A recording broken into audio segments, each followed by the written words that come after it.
नमस्कार विद्यार्थियों, मेरे YouTube चैनल पर आप सभी का हार्दिक स्वागत है। विद्यार्थियों, हिंदी साहित्य कक्षा 12 के विद्यार्थियों के लिए आज का वीडियो रहेगा तुलसीदास जी पर आधारित, और इसमें हम अध्ययन करेंगे भरतराम का प्रेम और गीतावली के 2 पदों पर। तो उससे पहले चैनल पर नए तो चैनल को सब्सक्राइब कर लें, बेल आइकन दबा करके, जिससे नई नई वीडियो का नोटिफिकेशन आपको मिलता रहे। लाइक और शेयर करना ना भूलें। तो प्यारे विद्यार्थियों, तुलसीदास जी का जो जन्म है वो 1532 में हुआ और 1623 में इनका निधन हुआ। ये इनका जीवन काल है। बांदा जिले के राजापुर गांव में इनका जन्म माना जाता है। कुछ विद्वान इनका स्थान सौरव भी मानते हैं, लेकिन राजापुर ज़्यादा सर्वसहमति से माना जाता है। बचपन घोर कष्ट में बीता और बालपन में ही इनके माता पिता से बिछड़न हो गया था। भिक्षाटन द्वारा वे अपना जीवन यापन करने को विवश हुए। कहा जाता है गुरु नर हरिदास, तो इनके गुरु नर हरिदास हैं। और भक्ति काल के ये संत हैं। सगुण काव्य धारा, राम भक्ति इन्होंने की।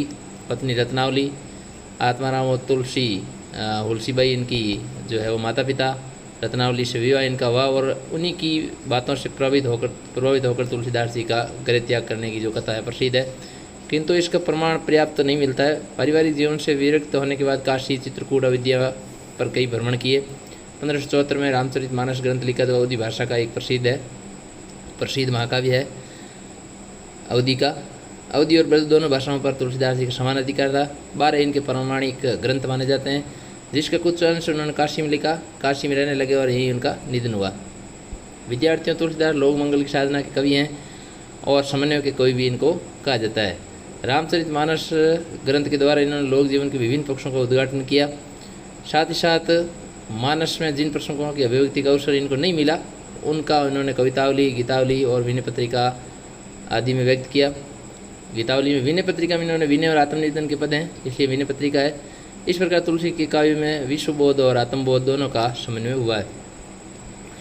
तुलसीदास की रचनाओं भाव, विचार, छंद, विवेचना, भाषा की विविधता है। रामचरितमानस श्रेष्ठ हिंदी का महाकाव्य है। कृष्ण गीतावली, विनय पत्रिका ये पद्यशैली की रचना है और चौपाई और 2 छंद में लिखी गई है रामचरितमानस।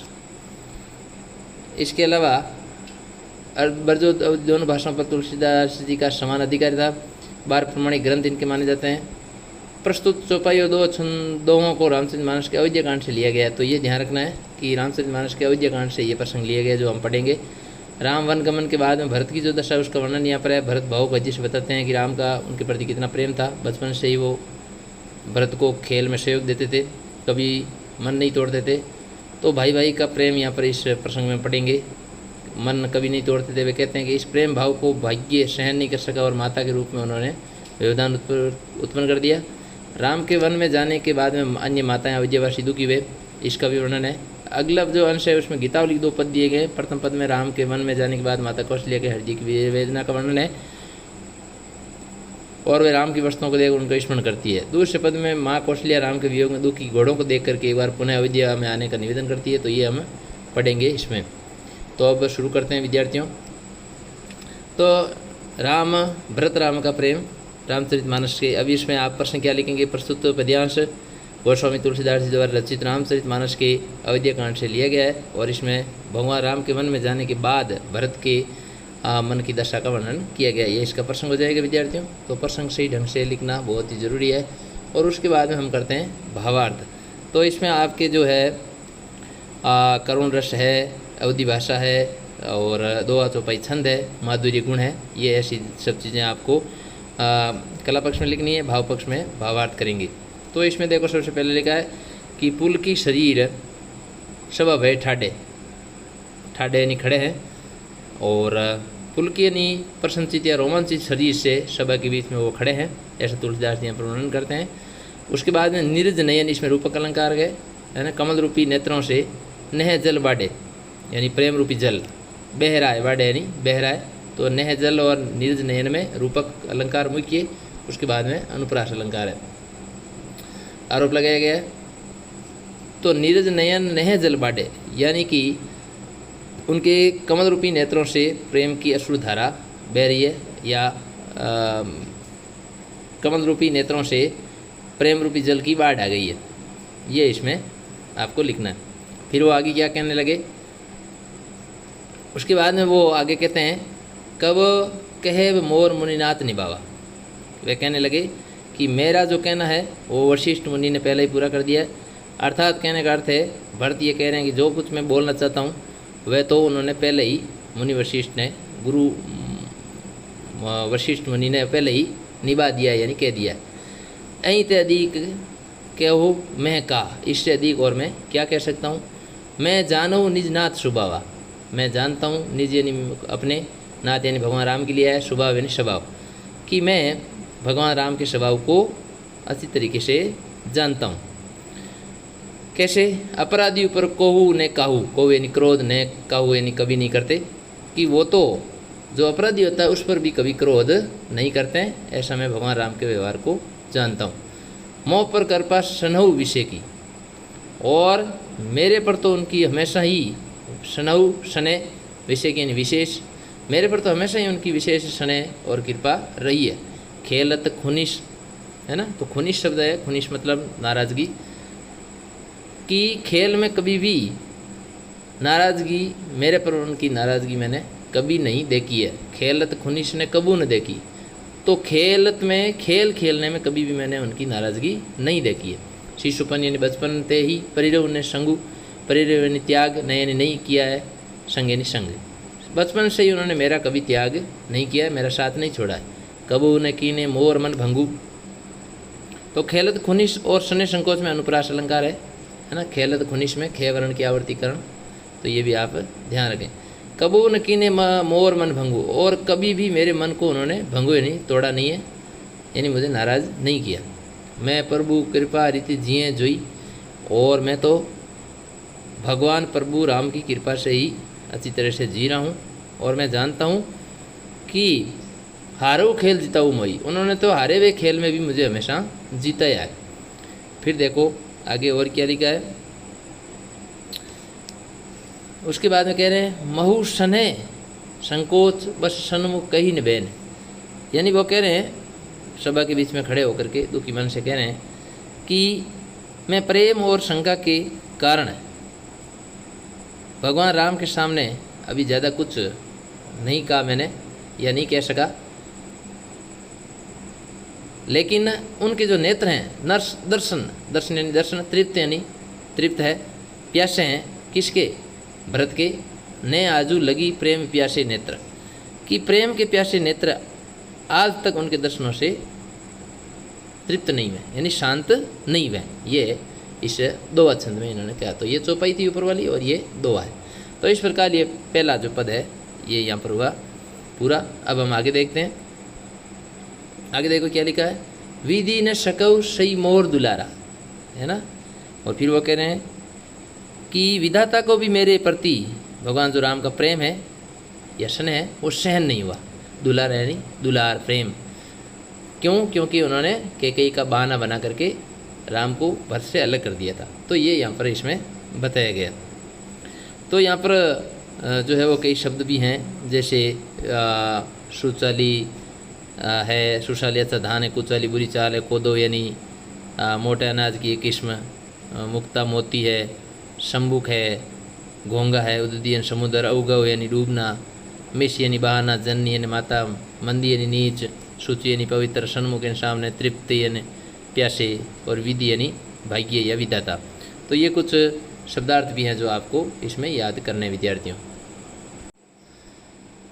अगला देखो क्या लिखा है, बीचू जननी मिस प्यारा, कि उन्होंने मेरी माता का, मिस यानी बहाना, माता का बहाना बना करके षड्यंत्र रच करके मेरे और भगवान राम के बीच में जो है वो एक फर्क उत्पन्न कर दिया, यानी अंतर उत्पन्न कर दिया, अंतर पैदा कर दिया।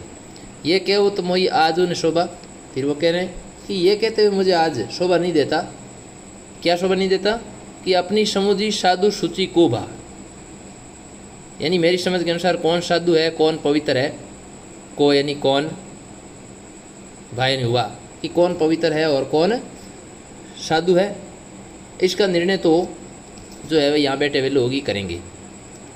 फिर वो कह रहे मातु मंदी, माता नीच है, या मैं साधु हूँ, या मैं सुचाली यानी मैं अच्छा हूँ, ये मैं नहीं कह सकता।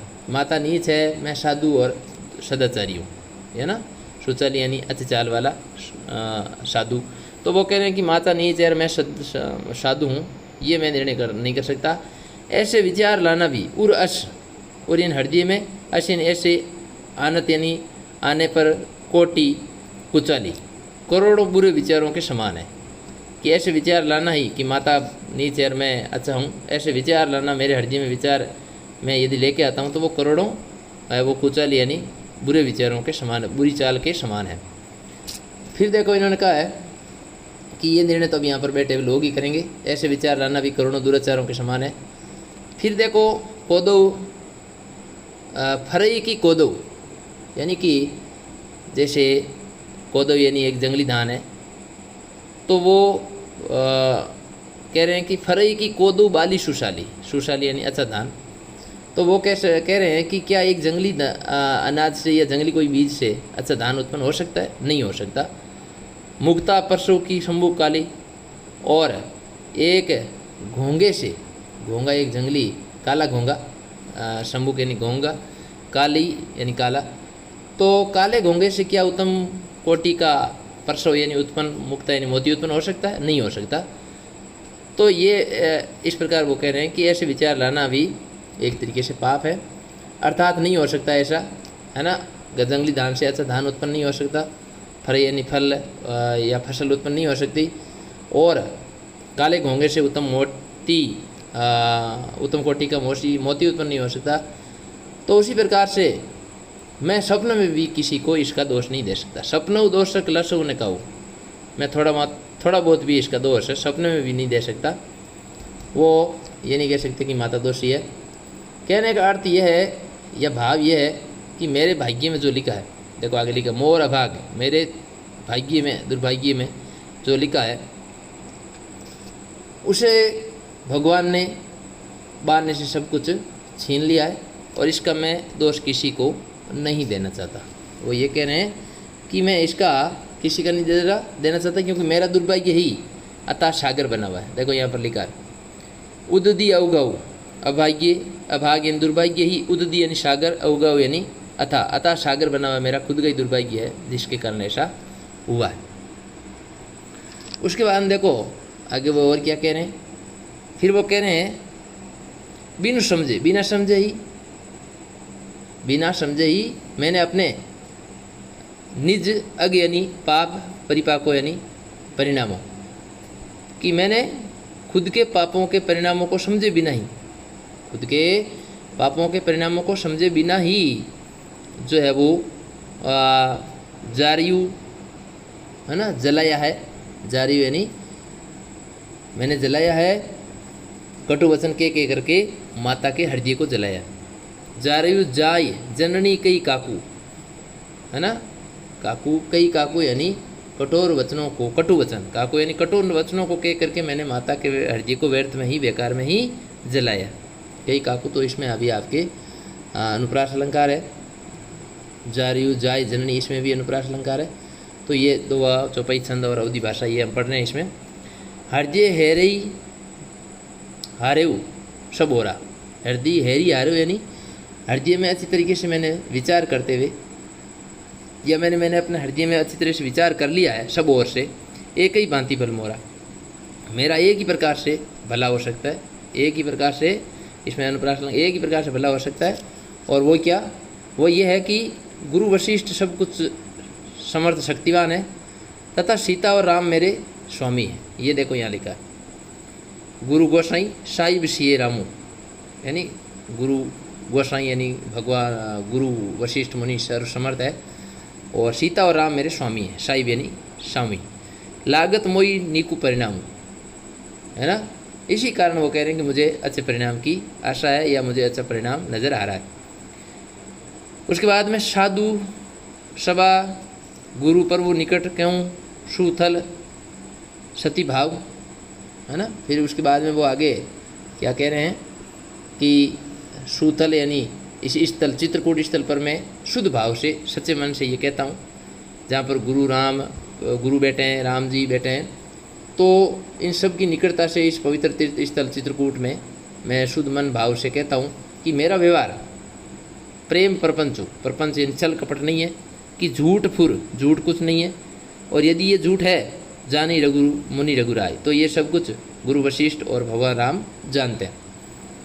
वो अंतर्यामी ये जानती है कि मेरा व्यवहार राम के प्रति कैसा है। तो ये दो छंद में यहाँ पर इन्होंने बताया साथियों विद्यार्थियों। वीडियो अंत तक देखें, आपको ज़रूर समझ में आ जाएगा। अवधि भाषा है लेकिन फिर भी आराम से समझ सकते हैं आप।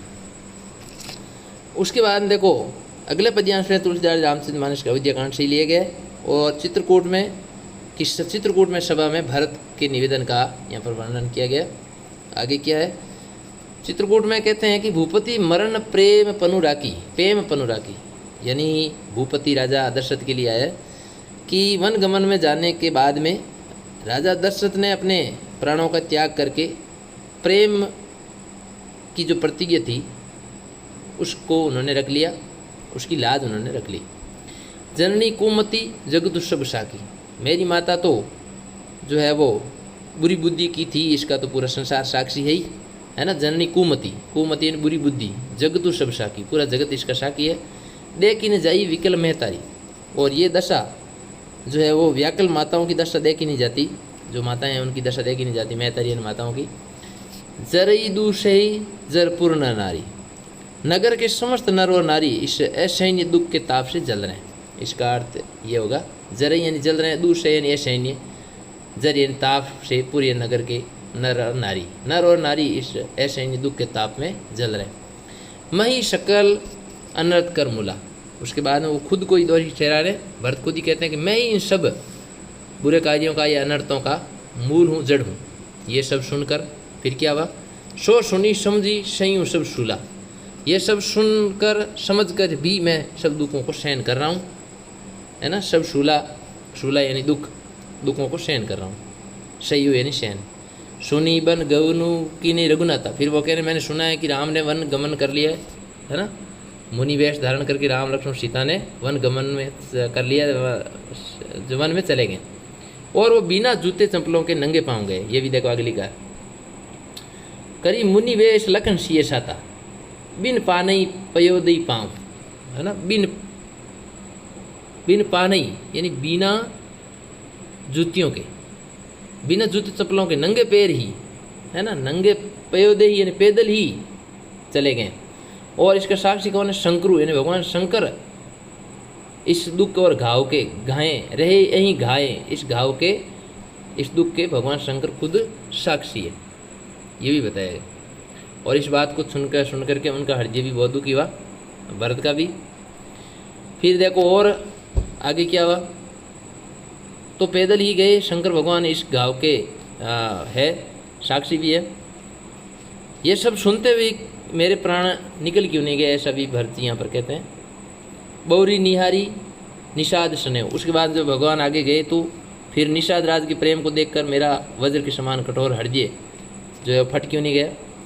कुलिश कठिन यानी वज्र पत्थर के समान कठिन हृदय, उर भयु न बेहू यानी फटना, हृदय फट क्यों नहीं गया। अब सब आँखी न देखू आई, और उसके बाद देखो वो कह रहे हैं कि यहाँ आकर ये सब मैंने अपनी आंखों से खुद ही देख लिया है।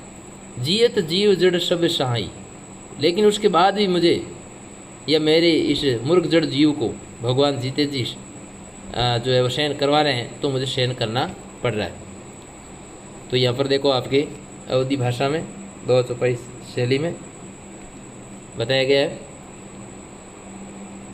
जियत जीव जड़ सभी सहाई, यानी इस मूर्ख जड़ जीव को ये सब कुछ सहन करना पड़ रहा है। जीने निर्कई मग सांपिनी बीची, है ना।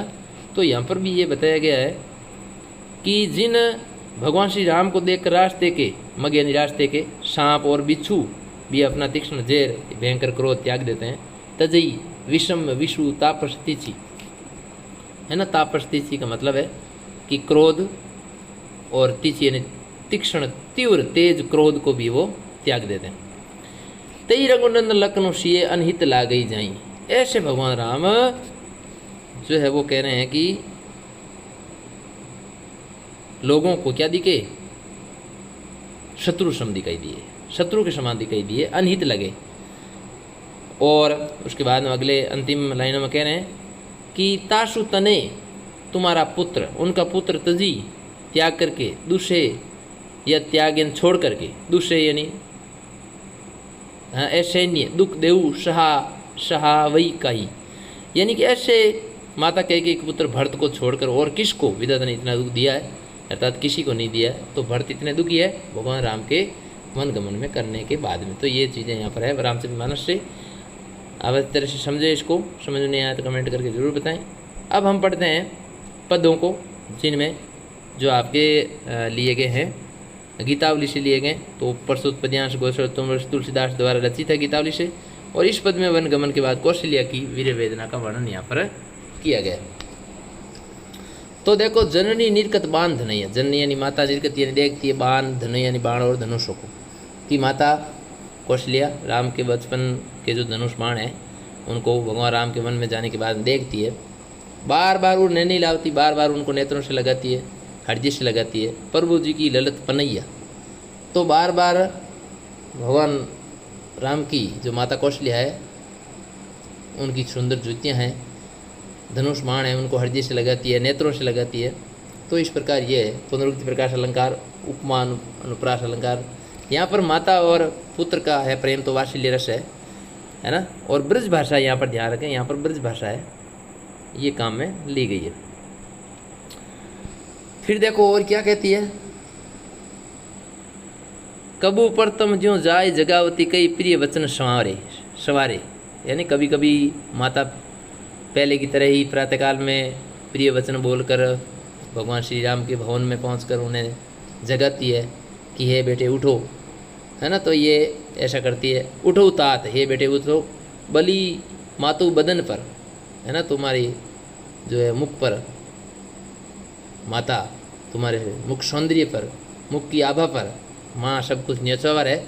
अनुज सका शब्द द्वार, अनुज छोटे भाई को, कि सब द्वार पर खड़े हैं, सका दोस्त। कबू कहती, तो कभी माँ कहती, ये माँ ऐसे कर रही है अपने आप ही घर में भवन में, क्योंकि राम तो वनगमन है। कबू कहती यूँ बड़ी बार भई जाऊ भूप पहे भैया, है ना। तो कभी कहती है कि भैया बहुत देर हो गई, तुम महाराज के पास जाओ, सभी भाइयों को बुलाकर तुम्हें जो अच्छा लगे वह भोजन कर लो। बड़ी बार भई जाऊ भूप पे, यानी अपने पिताजी के पास जाओ। बंधु बोली जई जो भावे गई नीचावर मैया, जई यानी जीम लो, खाना खा लो, कि जो तुम्हें अच्छा लगे वो खाना खा लो।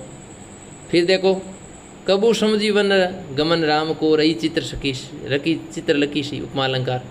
और कभी अचानक माता जो है वो भगवान राम को वन गमन को याद करके चित्र आंग जैसा होता है ना, उसके समान, चित्र के समान चकित सी खड़ी रह जाती है, यानी कि एकदम आश्चर्यचकित सी हो जाती है। तुरंत याद आता है कि भगवान तो यहाँ नहीं है। तुलसीदास वे समय कहें ते लागती प्रीति सखी सी, तो ये उपमा अलंकार है तुलसीदास जी। उस समय माता कौशल्या बहुत ही अत्यधिक पुत्र प्रेम के कारण मोरनी जैसी प्रतीत होती है, सिकी सी यानी मोरनी जैसी, सिकी यानी मोरनी जैसी प्रतीत होती है, उपमा अलंकार है, जो कि अपने प्रिय पुत्र की प्रतीक्षा में निरंतर अश्रुधारा बहा रही है। तो ये इसमें पहले पद में हमने देखा कि किस प्रकार माता की दशा है वो हो गई है। अगला और अंतिम पद है विद्यार्थियों घोड़ों के बारे में। राघो एक बार फिर आओ, तो यहाँ पर देखो जो गीतावली से लिया गया पद है, और माता कौशल्या घोड़ों को बहाना बना करके अयोध्या लौटाने का वर्णन इसमें किया गया। तो राघो एक बार फिर आओ, कि भगवान राम एक बार तुम वापस आ जाओ। ए बर बाजी बिलो की आपने बहुरो बनी सीधाओ, बर बाजी यानी बर यानी श्रेष्ठ बाजी यानी घोड़ों को, बिलो की देख करके, कि एक बार अपने श्रेष्ठ घोड़ों को देख करके बहुरी यानी पुनः बनी सीधाओ, यानी वन में चले जाओ। तो इस प्रकार ऐसा भी माता कहती है, किसी रागी से कहती है। फिर कहती है जे पे पाए पौकी कर पंकज, करें हाथ पंकज इन कमल, वार वार चुचकारे। तो यहाँ पर क्या कह रहा है, जे पे पाए पौकी कर, और बार बार पुचका कर सहला कर दुलार करते थे, यानी घोड़ों के बारे में कहा गया है कि अपने श्रेष्ठ घोड़ों को जिन्हें तुम अपने कमल रूपी हाथों से पानी पिलाया करते थे, जे पे पाए पानी पिलाया करते थे, है ना, पोकी यानी पुचकारना। तो कर पंकज इन कमल रूपी हाथों से बार बार चुचकारो, यानी बार बार उनको जो है वो चुचकारते थे। है ना, पुचकारते थे, सहलाते थे, दुलार करते थे। अब वे तुम्हारे द्वारा भुला दिए जाने पर भला कैसे जीवित रह सकते हैं, है ना। क्यों जीवे, अब वो कैसे जीवित रहे, मेरे राम लाड़ीले ते अब निपट बिसारे, यानी तुम्हारे द्वारा विसार यानी भूल जाने पर, तुम्हारे द्वारा भूल जाने पर अब वो कैसे जीवित रह सकते हैं। भरत 100 गुना सार करते, भरत जो है ना तुम्हारे उन घोड़ों की 100 गुना सार देखभाल करते हैं। अति प्रिय जानती है, तुम्हारे प्रिय समझ करके घोड़ों को देखभाल करते हैं। तदपि फिर भी, तदपि यानी उसके बाद भी घोड़ों की दशा क्या हो गई है, 100 गुना देखभाल करने के बाद भी तुम्हारे घोड़े दिन पर दिन कमज़ोर होते जा रहे हैं। तदपि दिन होत झांवरे, है ना, झांवरे यानी कुमलाने वाले। मनऊ मानो कमल हिम मारे, यानी जैसे बर्फ़ के मारे कमल के फूल कुमला जाते हैं ना, उसी तरीके से वो घोड़े तुम्हारे दिनों दिन कमज़ोर हो रहे हैं। तो मनु मनो जनो जानो यहाँ पर उत्प्रेक्ष अलंकार है। सुनई पथिक, और फिर वो पथिक को यदि ये पथिक सुनो, राम मिलई वन कहियो मातु संदेश, यदि तुम्हें वन में कहीं राम मिल जाए तो माता का संदेश कहना।